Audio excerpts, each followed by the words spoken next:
Hi, I'm the lovely Debbie McGee. Are you? Oh, and I am the gorgeous Debbie Arnold. Oh, we've got so much for you in the show today, including the wonderful aesthetic pioneer, Dr. Patrick Treacy, of course, who joined us for a previous episode. Yes, he just absolutely wonderful. He has so much information. He's so interesting to talk to. It's like having your head in a washing machine. Anyway, also, Natalie is here with some more nuggets, and we've got more wit and wisdom from Ate. And we're going to catch up with our very own Dee after her lower facelift. I'm so relieved it's over. Yes, I know you are. So stay with us for some more Beauty Investigates.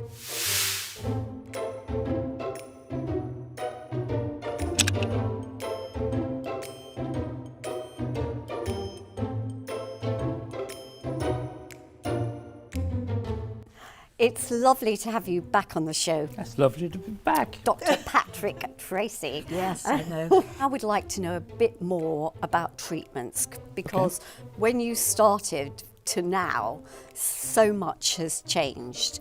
And would you say that social media has also brought a lot more people to you because of the pressure of got to look good on my social media posts? The number of people coming is exponential worldwide. So this is exploding, social media or not.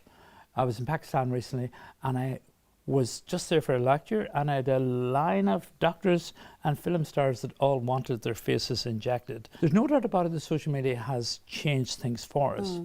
Originally we had a lot of people coming in with pictures of Kylie Jenner's lips and say, I want my lips to look like that. So we have to be very careful with social media. It works in our favour and against us. A lot of doctors, I think, too loosely use social media to promote themselves and using patients' pictures to do that.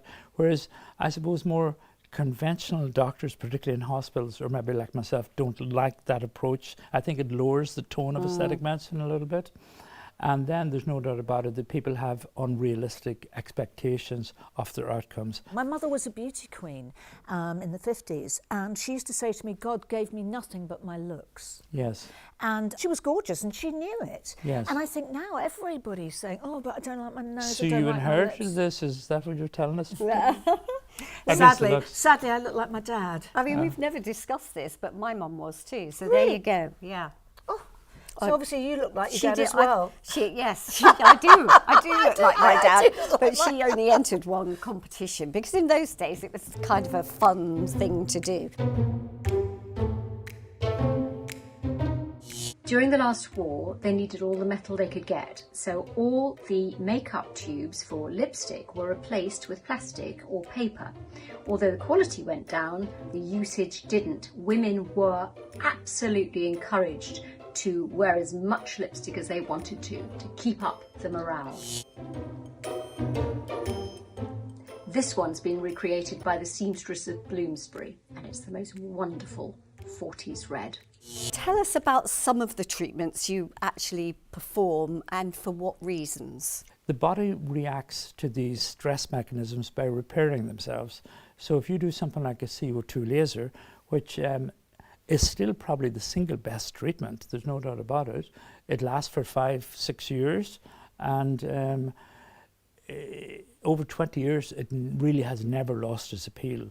Wow. The problem, of course, is it takes at least a week to heal, 5 days. Does that make your face go all red and crusty? What happens when you have the CO2 There's different laser? types of lasers. Okay. The erbium sometimes can do that. The CO2 doesn't tend to. It tends to just go redder, and then gets better and better. The next step after that was to use what is called microneedle radiofrequency.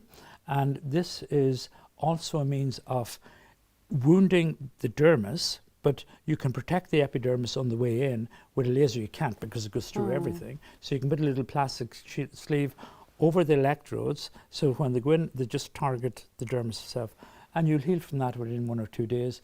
The downside is that you need 4 or 5 treatments, maybe 3 to 4 weeks apart. But most people are combining the two. So if I had this done, I mean, the décolletage is something, isn't Absolutely, yeah. So I had to go to Vegas in 2007 to show them our settings, but I didn't tell them that our first patient took 3 months to heal until we adjusted the settings. So is it painful? Yes, it can be painful. So as a consequence, you use regional blocks.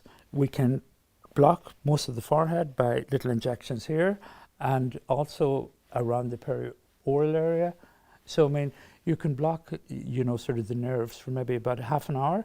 So it usually is painless, and also obviously a very strong topical anesthetic, 25% lidocaine. So it does. So you can do necks and chests. Totally, yeah. So how successful are the chests now? With the laser, Yeah.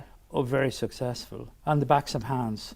But you still would need an experienced laser surgeon to do it, because certainly the machine's the machine, but the operator makes all the difference. And now she's Beautiful.